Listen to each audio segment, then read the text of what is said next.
Bismillahirrahmanirrahim. Assalamualaikum warahmatullahi wabarakatuh. Buya Hamka lahir di Kampung Molek, Maninjau, Sumatera Barat 17 Februari 1908 dan meninggal dunia di Jakarta 24 Juli 1981. Beliau menjabat sebagai Ketua MUI pertama pada masa pemerintahan Soekarno. Namun setelah dituduh terlibat dalam rencana pembunuhan dan menjual negara kepada Malaysia, Buya Hamka dijebloskan ke penjara selama 2 tahun tanpa melalui proses pengadilan. Sobat Islam, sebelum melanjutkan videonya, tekan subscribe dan loncengnya dulu ya untuk mendukung channel ini, dan simak penjelasannya hingga selesai biar nggak salah paham.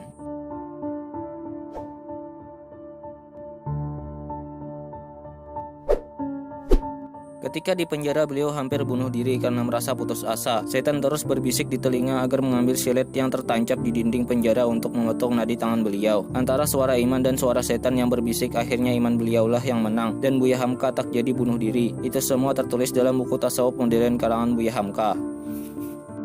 Buya Hamka menceritakan bagaimana bersikap terhadap pemerintahan Soekarno. Dalam suatu acara yang digelar Dewan Kesenian Jakarta pada tahun 1969, Buya Hamka memaparkan 2 hal. Pertama, pelarangan peredaran buku-buku Pramudia Anantatur, dan kedua, bagaimana sikapnya terhadap Pramudia yang menjadi penyebab Hamka di penjara.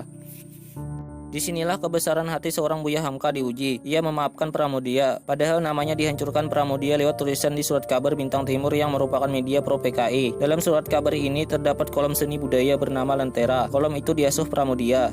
Dalam kolom itu sejumlah sastrawan yang kontra PKI diserang, seperti H.B. Jasin, Sultan Takdir Ali Syahbana, Trisno Sumarjo, Asrul Sani, Misbah Yusabiran, Purwaswanto, termasuk Buya Hamka. Hamka yang aktif di Muhammadiyah dan Masyumi jelas-jelas kontra PKI menjadi sasaran tembak.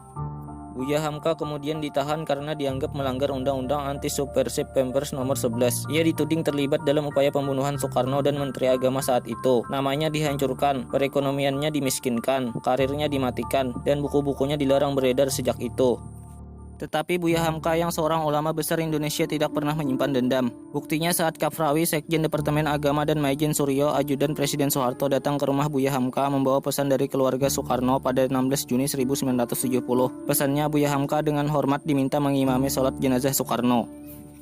Jadi beliau sudah wafat, kata Hamka bertanya kepada Kafrawi. Ya Buya, Bapak telah wafat di RSPAD. Sekarang jenazahnya telah dibawa ke Wisma Yaso.